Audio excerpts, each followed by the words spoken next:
Okay. Well, Gigi, I'm Stacy Sinclair, and I work with LA Metro Transit Authority in Los Angeles.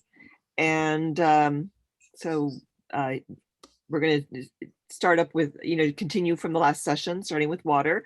But before we do, Wayne, you want to introduce yourself and then Sure. I'm Wayne Alldredge.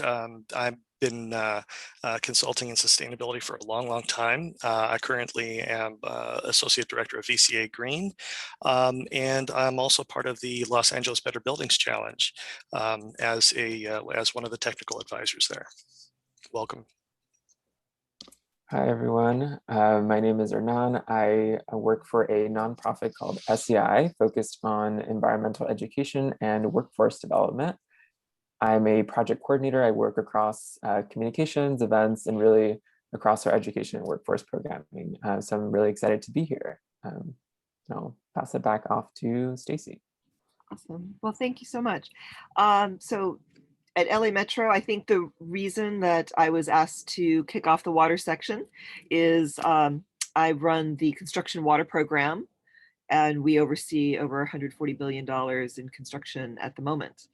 And that's a lot of water that needs, we just want clean water down the drain, keep the environment healthy. So that kind of makes sense to first think about, where do we get our water from? Being in California here, we might think, being coastal, that we've got lots of water. But if you've been listening to the news lately, we are in drought conditions. So thinking about where does our water come from and how does that affect us? Most of our water does come from Northern California or from out of state. And when it's not raining up there, or when the water is captured and used locally and not available to us, that does affect what's happening locally. And we have to get a bit creative. And one of the ways to get creative is, how can we use less water? The picture you're seeing here of Lake Mead Reservoir kind of reminds me of my housekeeping, right? It's the ring around the bathtub.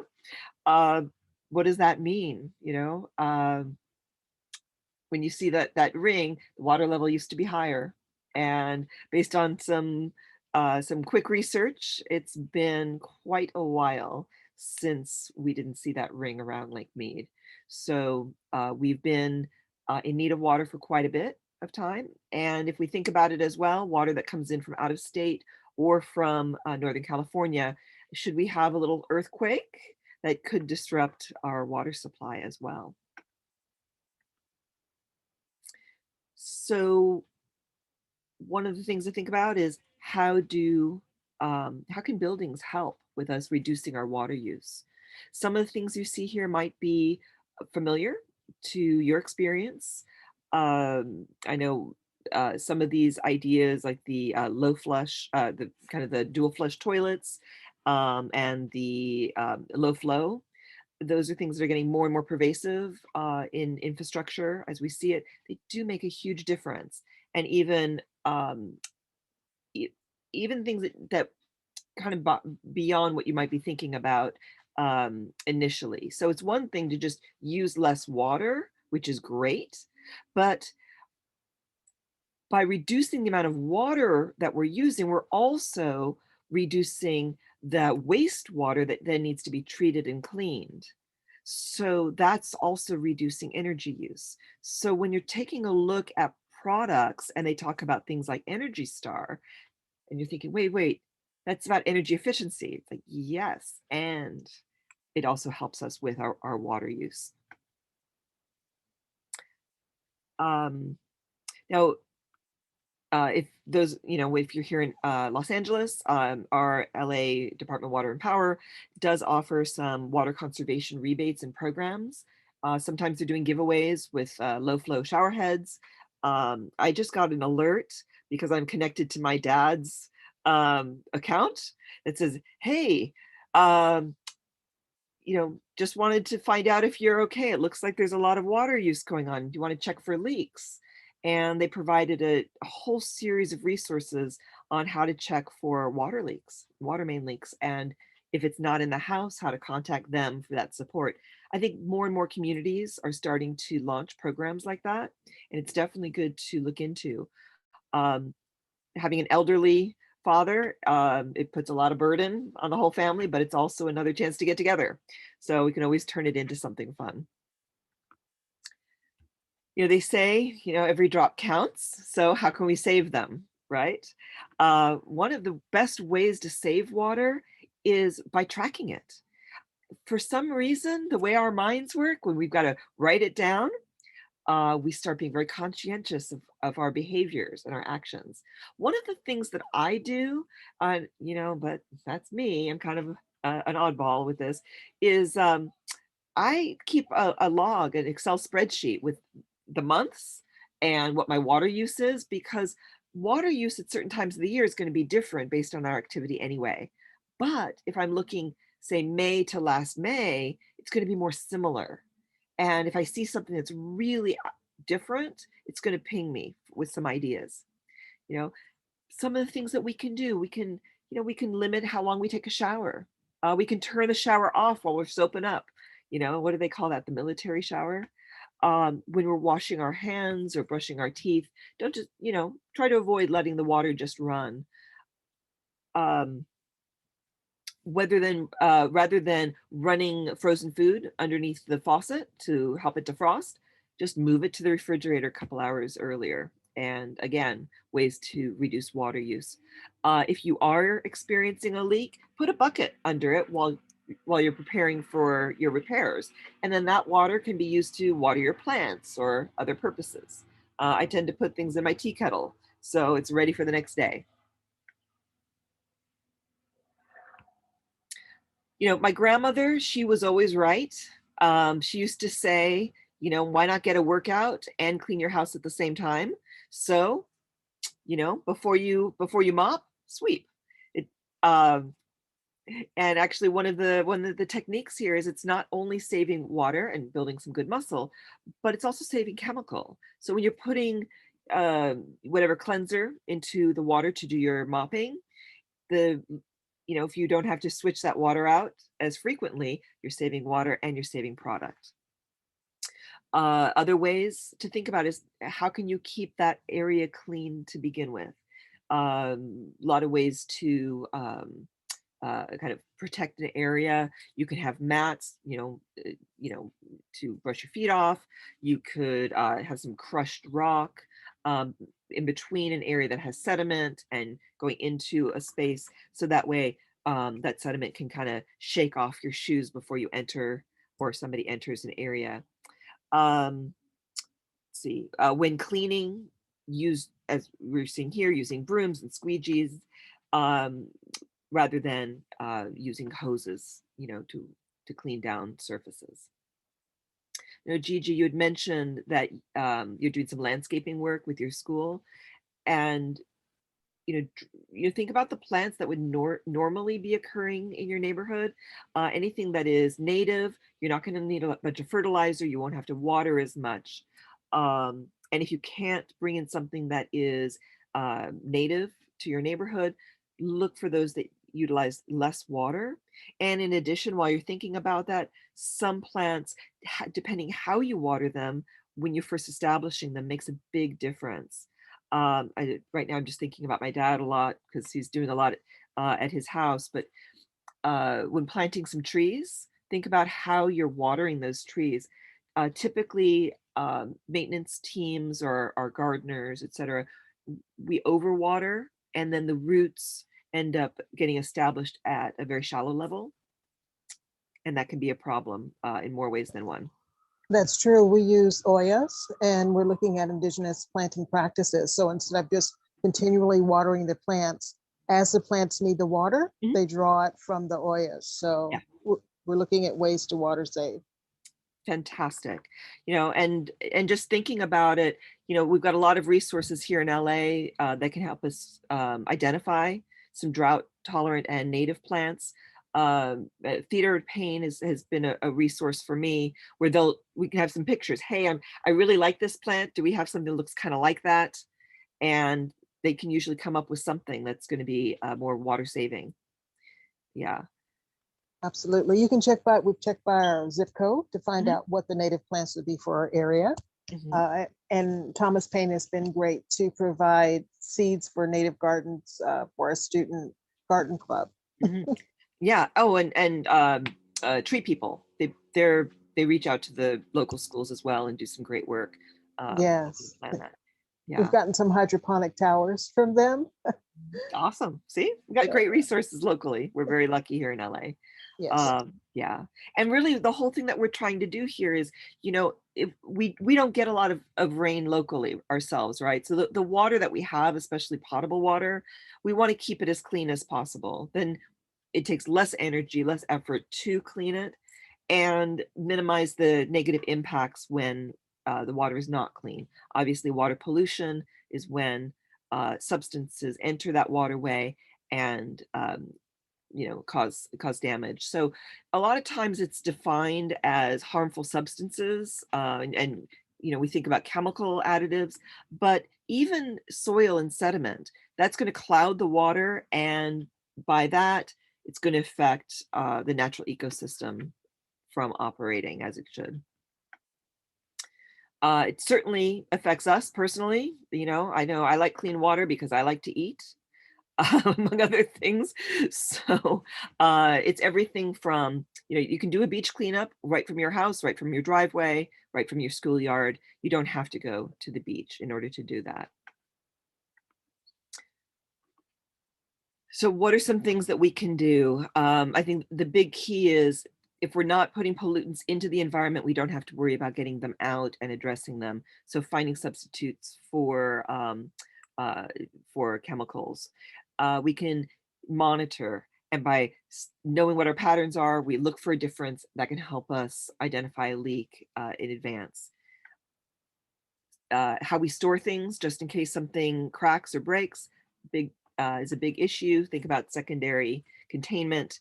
And as we talked about before, native plants. So I know we've got a lot of information to cover. I want to hand it over to Wayne so we can talk about waste. Great, thanks, Stacy. Yeah, we're going to talk about waste a bit here. It's a very important topic, so but we're not going to spend a whole lot of time on it, because I think we're in Southern California, we're pretty in tune with our waste and recycling programs. But I do want to kind of point out one thing that when we talk about what's happening in our own homes, almost half of what we throw out is food waste or other organic matter. It's not just inorganics and toxins that are being thrown out. A lot of that is actually things like yard clippings, things like just food waste, leftover food, and things like that. And when we are tossing out different products into the waste stream, we may think, well, sending organics to a landfill, that's really not that bad of a deal. But actually it is. We do want to create a separation even for organics, so that they don't go to the landfill. And because the organics are, even though they're plant, we may have a lot of plant-based, we may have a lot of things that will biodegrade, that produces some other effects that we want to try to mitigate. We can go to the next slide. Now, when we are talking about landfill that is not biodegradable, we can talk about things like building waste, construction waste, separating from what's coming out of our homes, which is much of the waste is organics from our households. We can take, for example, that in the United States, about 570 million tons of debris is put into the landfills from construction demolishing buildings, demolishing bridges, things like that. We're talking about steel, wood, drywall, plaster bricks, concrete, things like that. And this is actually more than twice the amount of municipal waste that's collected from the cities. It's a giant percentage of the waste stream, and these are things that won't biodegrade. When we start looking at what happens with the biodegradation, we get into what we're going to show on the next slide here. So the traditional production and consumption cycle is that we would have some sort of extraction and production. We would distribute our products, we would use the products, and then we would dispose of them. And we generally tended to think in that linear fashion. And the thought process was, well, we'll try to consume a little less, but we'll still think linear and just drop things into the landfill. We don't really want to think that way. We want to try to focus on real separation and segregating our different waste streams. There are different problems that come with waste streams that are combined into a landfill. Let's go to the next slide. So municipal waste, the MSW that we were talking about, trash and garbage, everyday items, that jumps in now. You'll have product packaging, grass clippings, you'll have furniture and clothing and bottles and newspaper and even appliances and batteries.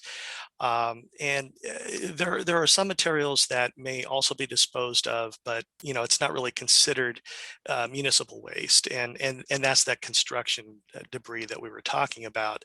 But there's also wastewater sludges, non-hazardous industrial wastes.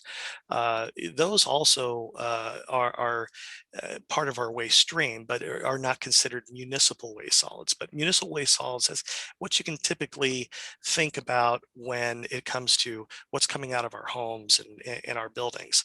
Now, over the last few decades, we've had recycling that has been happening and has been increasing. But if we look back at 1960, the annual amount of waste generation was about 88 million tons. In 2009, the United States generated about 243 million tons of MSW, municipal waste. So jumping from 1960 to 2009, going from 88 million to 243 million, that's a significant change. Fortunately, we have tried to pick up our recycling efforts in order to try to eliminate some of the degradation that's been going into, disposal that's been going into the landfills. And in 1960, we had about 6% of what was being thrown out was actually able to be recycled. A lot of that was, steels and bottles and metals, and not really plastics. But in 2000, we were getting about 29%. And lately, in the later 2000s, that were 2010s, we're getting about 33%. So if the trend continues, that's going to be great. That we can have more recycling efforts. Let's go to the next slide. So here's one of the things that we can think about. If you take a look at this image, this is what we're going to have with our landfills when we're throwing away any sort of a food scrap. We're going to be attracting vermin. Anything that is a light package, we can get wind-blown litter, and we'll talk about how that's kind of damaging later as well. Greenhouse gases. Now the majority of greenhouse gases that come out of a landfill is actually methane, but we do get a lot of CO2 that comes out from degradation of natural products like newspapers and things. but we get a lot of methane that comes out of that as well. And that's a big problem. Now, you see that tire there. One of the things that happens with tires, rubbers, different types of plastics, also any type of a chemical or a solvent or anything that goes into the landfill, is it'll create what's called a leachate. And that leachate is essentially a liquid toxin that is leaching into the ground and getting into our water table. So our landfills, as they biodegrade, they're releasing greenhouse gases and they're releasing leachates into our water tables. If we have any resilient chemicals that are coming out of our landfills, that's going to stay in our water tables quite a bit, quite a long time. Okay, let's go on to the next slide. So a lot of waste ends up in the oceans, and when you think about, how does waste get into the oceans? And why are we talking about so much plastic? And you go to the beach and you see there's recycle bins, and people tend to be taking their trash back to their cars or something like that. And you may think, how did all that plastic get into the oceans? Well, and why is there so much plastic? Well, plastic does not biodegrade like paper. And particularly if you have anything that's wood-based or paper-based that goes into the ocean, it's going to break apart relatively quickly. But plastic doesn't degrade like paper does, or any sort of a food source. Until about the 1970s, nations around the world were actually allowed to dump municipal waste and hazardous waste openly into the oceans rather than using a landfill. And so a lot of the plastics that we have floating around in the ocean, it has actually been there a long, long time, which causes another huge problem, which is called microplastics, or where plastic breaks down, but it still stays plastic. It gets down to a near molecular level of a single string of a polymer, and it gets throughout the entire food chain that way, and it's a big problem. So plastics are a big problem, and that's where a lot of the plastic waste that's in the ocean came from originally. The other thing is that you have boats, you have transportation, you have offshore facilities, and a lot of that trash is just dumped overboard. It shouldn't, but a lot of it is. Trash also gets carried into the ocean from wind. Light plastics will blow off of landfills or streets that are near the ocean and end up in the ocean. So you think you may think rivers, and you may think people dumping from the ocean. That is one of the sources of contaminants, but a lot of it actually comes from direct dumping into the ocean that's happened over many years. Marine life of all kinds inadvertently eat the plastics. They inadvertently get trapped in the plastics, and it's causing a huge problem with ocean life, which is vital to human life. So next slide, please. So what can we do with zero waste? Well, zero waste is a production cycle to think about. First, we want to try to eliminate any sort of a non-biodegradable packaging material. That's going to be one of the best things that we can do. And we want to have responsible policies. We want to make sure that our manufacturing is clean also. If we have a very efficient manufacturing processes, very efficient shipping processes, and we're trying to use natural materials for packaging, there's instead of styrofoam little peanuts that you would have for packaging, you've probably been seeing a biodegradable plastic airbag is being used more frequently. They also are making that little popcorn stuff out of mushrooms. They grow a fungus and they make it out of mushroom fibers. Another something that's biodegradable. So changing what we have, trying to select what you're buying specifically because it has a better packaging material, a biodegradable packaging material, will support those manufacturers that are taking that initiative. So our consumerism can help out our recycling and waste process as well. Let's go on to the next slide. So how can we live a zero waste life? So first, we want to recycle non-hazardous construction materials. In California, it's now code, but it needs to be code kind of everywhere. We want to purchase materials that have recycled content. That's where we can put our dollars really to work. If you need to buy something that has been made with recycled content, is in a biodegradable packaging material, and something that's regional, that didn't have a lot of shipping to it. And then construction waste management. Like I say, this is part of the codes here in California, but construction waste, we're showing that it's a huge portion of our landfills, and that's one of the things that we want to take care of as well. I also want to talk a little bit about composting. Here's a zero waste strategy: reduce, reuse, recycle. We've all heard about that. The more we do those three things, the less that goes into the dump. But we also want to add composting to that. And get your plant-based organics out of the waste stream. You can't really do composting of meat in your backyard. You really have to keep it to plant material.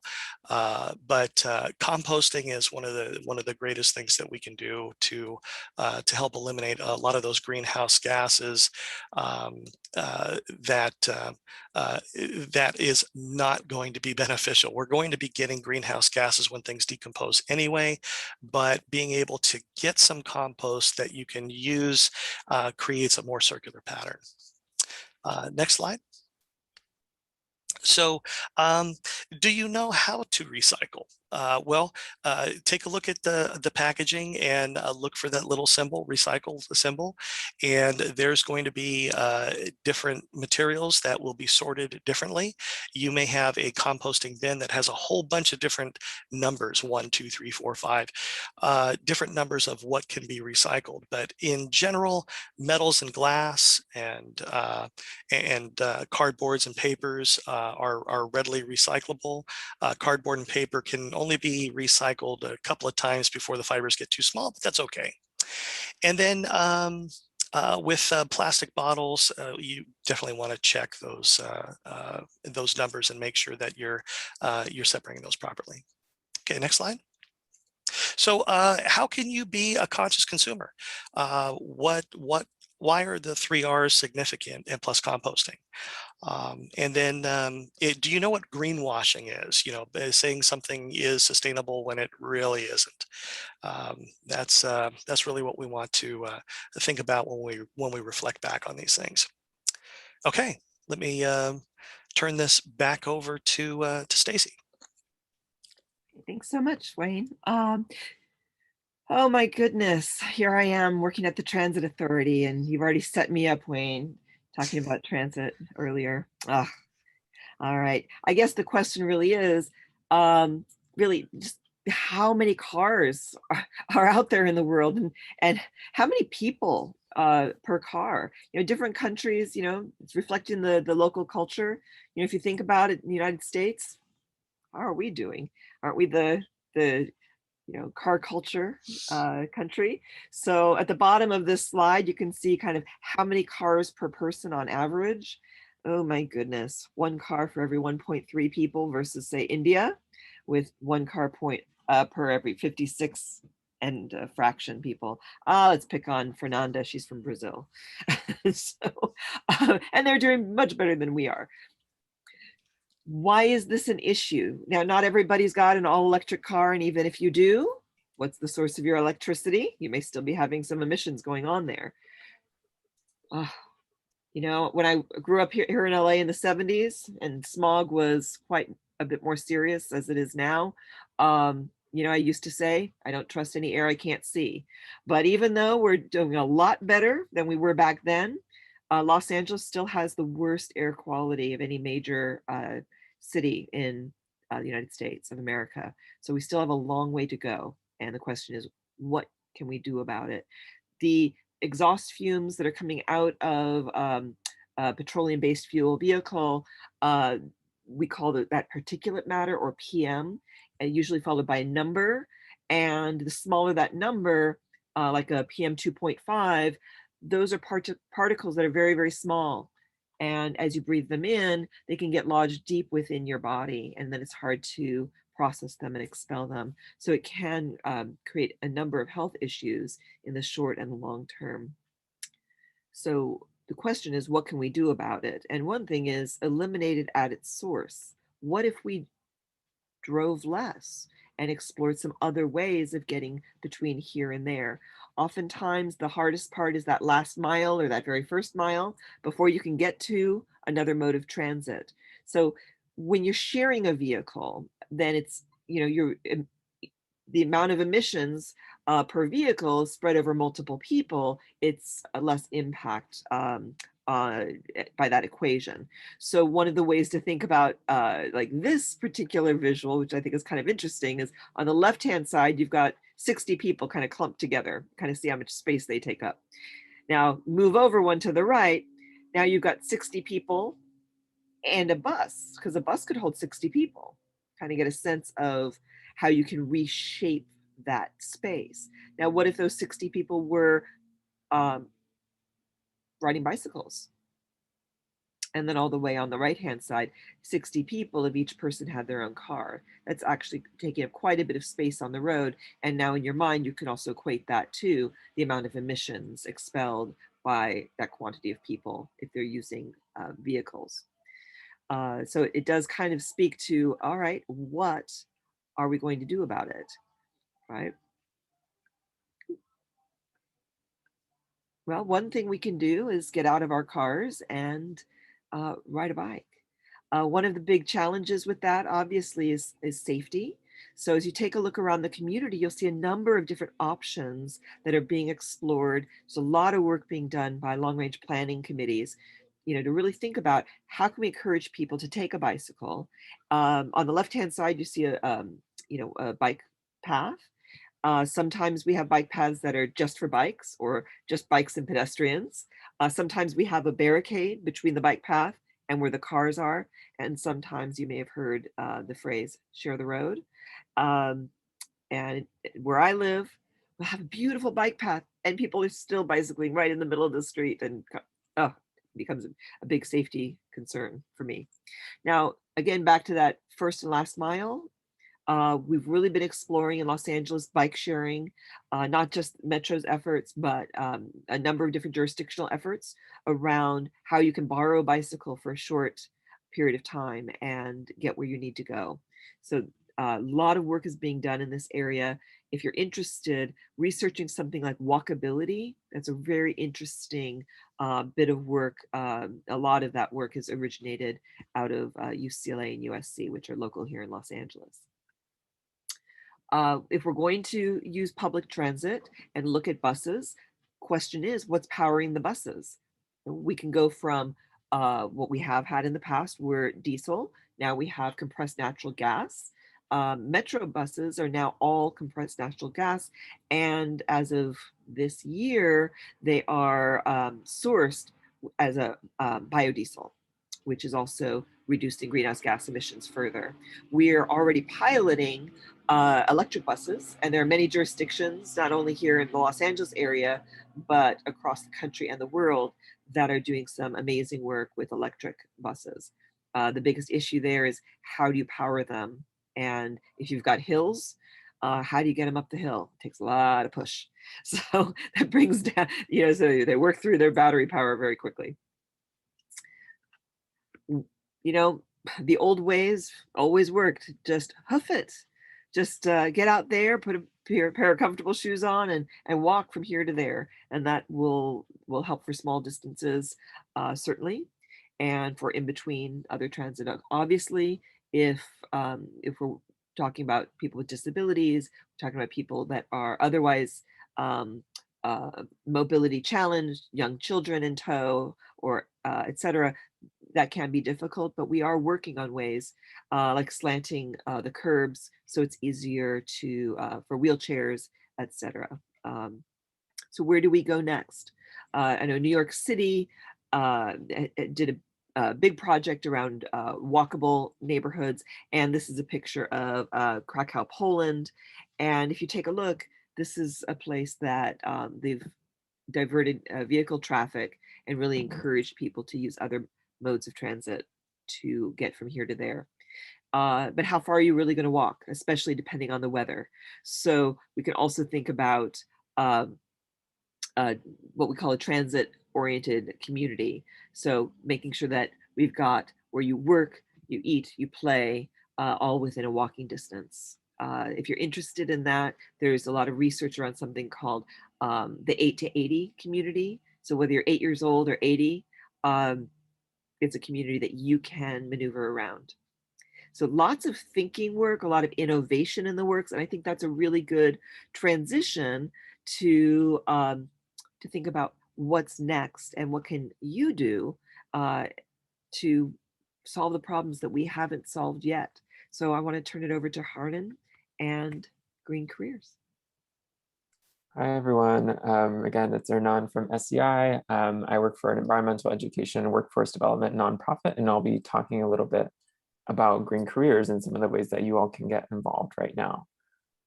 So as some of you might be familiar with already, essentially sustainability runs across so many different sectors, right? It's not just one particular thing.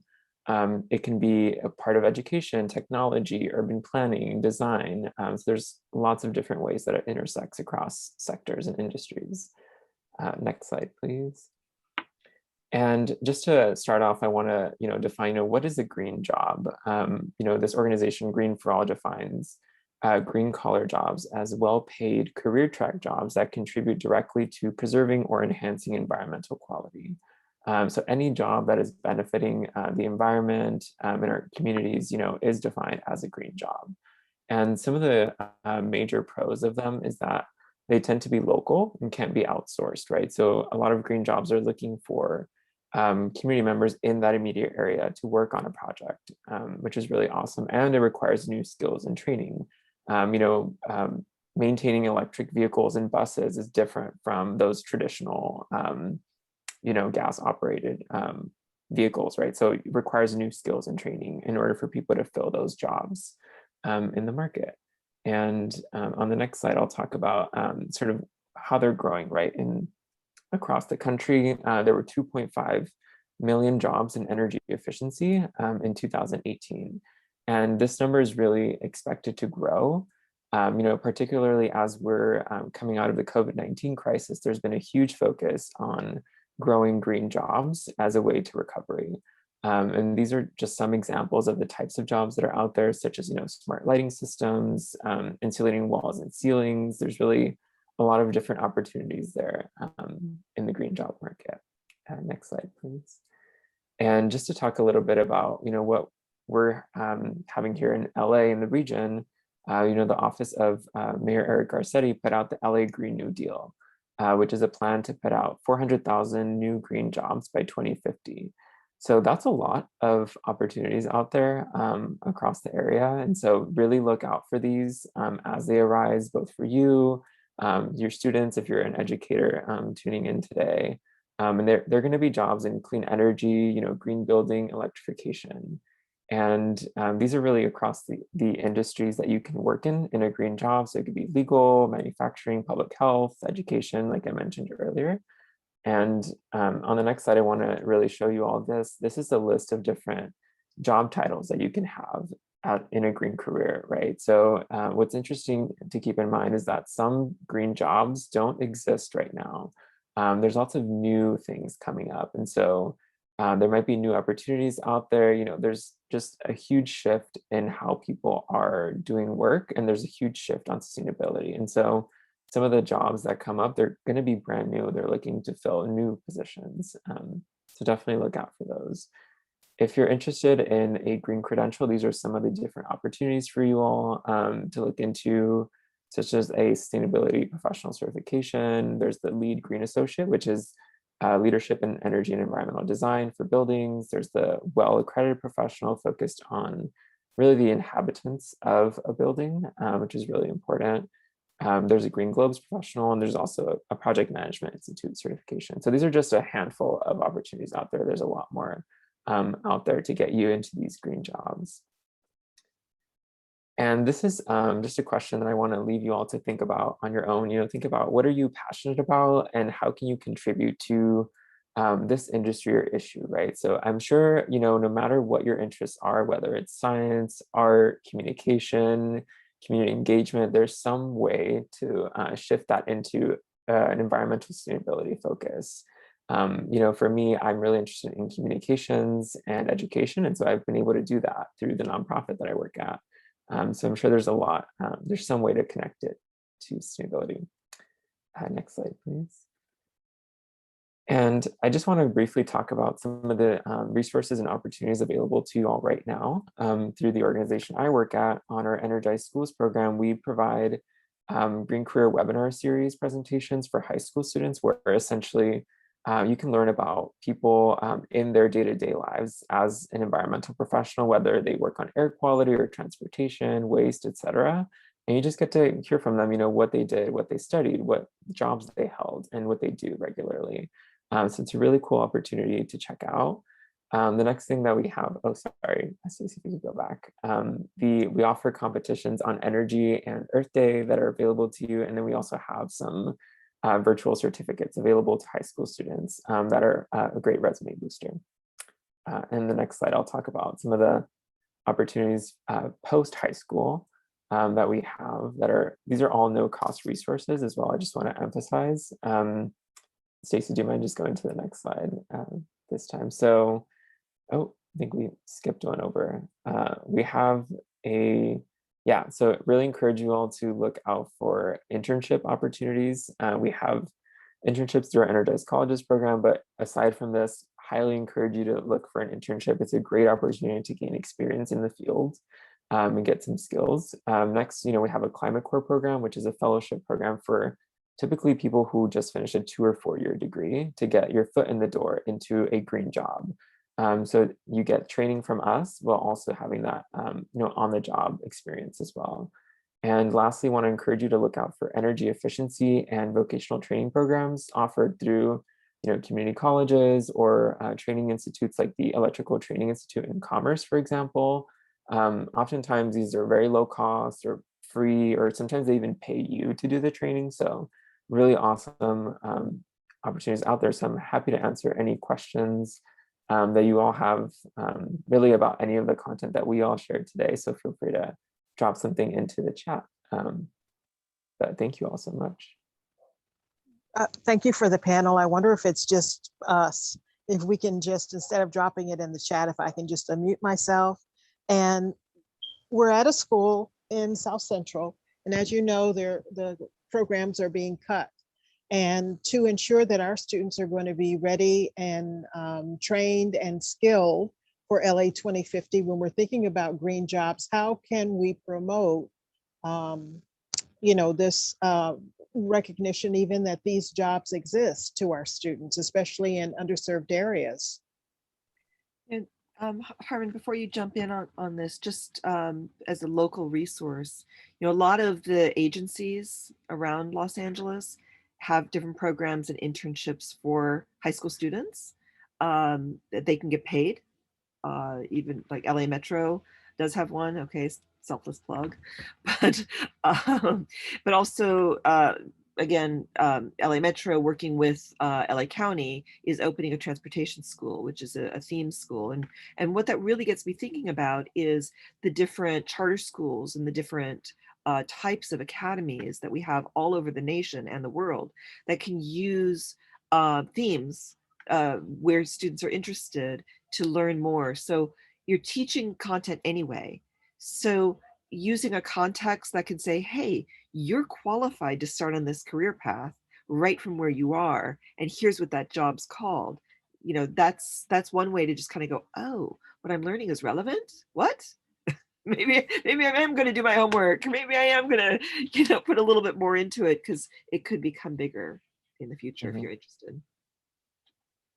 Yeah, definitely. And, just want to mention again, we have our whole Green Career webinar library, which is, no cost and accessible to you to share with students. And so I feel like, exposure and like meeting someone that is actually doing that job is such like an inspiring opportunity, just for students to like get to know these people and see, how they can get there on those steps. I feel like is really important. So highly encourage you to check that one out.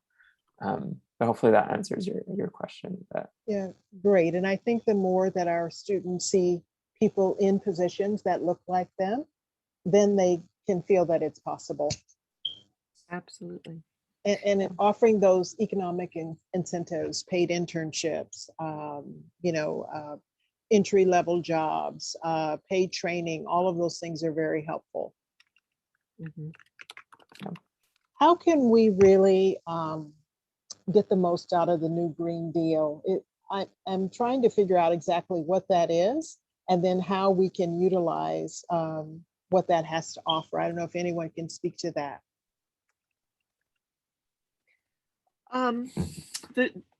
It's aspirational and kind of sends a direction of where the city and the county, et cetera, are going in terms of funding priorities. I can speak to how Metro, is thinking about it in some respect, simply from my department, that as this Green Deal has been moving forward, we've created a 10-year strategic plan called Moving Beyond Sustainability to look at how can we harness the synergy that's happening in the community, and how do we get the word out. We can send word out through the avenues that we can think of, but that doesn't mean that's really where those who most need it are looking. So we really do need a partnership from the school level all the way up through the community to know where the kids are looking. How do we get to the teachers that are interested in this? A lot of the traditional pathways for that, unfortunately, don't wind their way down to exactly where they're needed. So I guess my point is, how can we in underserved communities pull in the benefits from the new Green Deal? And I think you've mentioned some, but that's what I'm looking at. How can we make sure that we have equity here and that everyone can benefit from, the aspirations of the new Green Deal? Yeah. And I absolutely agree with you that everyone's looking for ways to make sure that they're getting the word out to the communities that need it most. And you know what, have that conversation coming both directions. If you know the pathways that your community finds things and can let people know, that helps too. Your council people, your community leaders, through this, there are contact lists on just about every city agency website. Everybody's looking for, where do you want us to reach to? We have departments that try to do this, and we can only operate off the information that we have.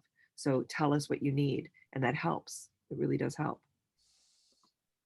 I see we have 2 minutes left. I've enjoyed this panel.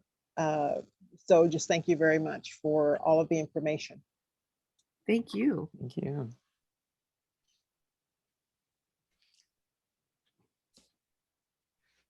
And if anybody has any questions, go ahead and put them into the chat. The chat does get saved, so your questions can be responded to if you don't want to open up your microphone.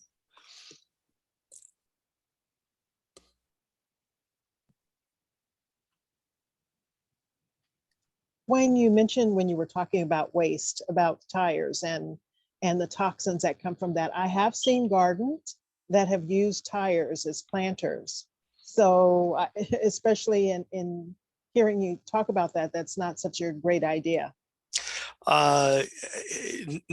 Not typically, no. Anything that starts as an oil will eventually end up as an oil. There's a degradation process where these things will reform back into a gooey mess. Maybe if you had like sneakers tend to have a much softer type of a compound that's less resilient. You may have had sneakers that you've seen the rubber just kind of fall apart, or rubber bands that just kind of turn into goo after several years. Those are softer rubbers, but the same thing happens when you have some sort of a polymer. So while it's cool to look at, you don't really want to be growing things that you're eating in something that is not really safe for consumption. So stick with something that is a natural product for planters, for edibles primarily.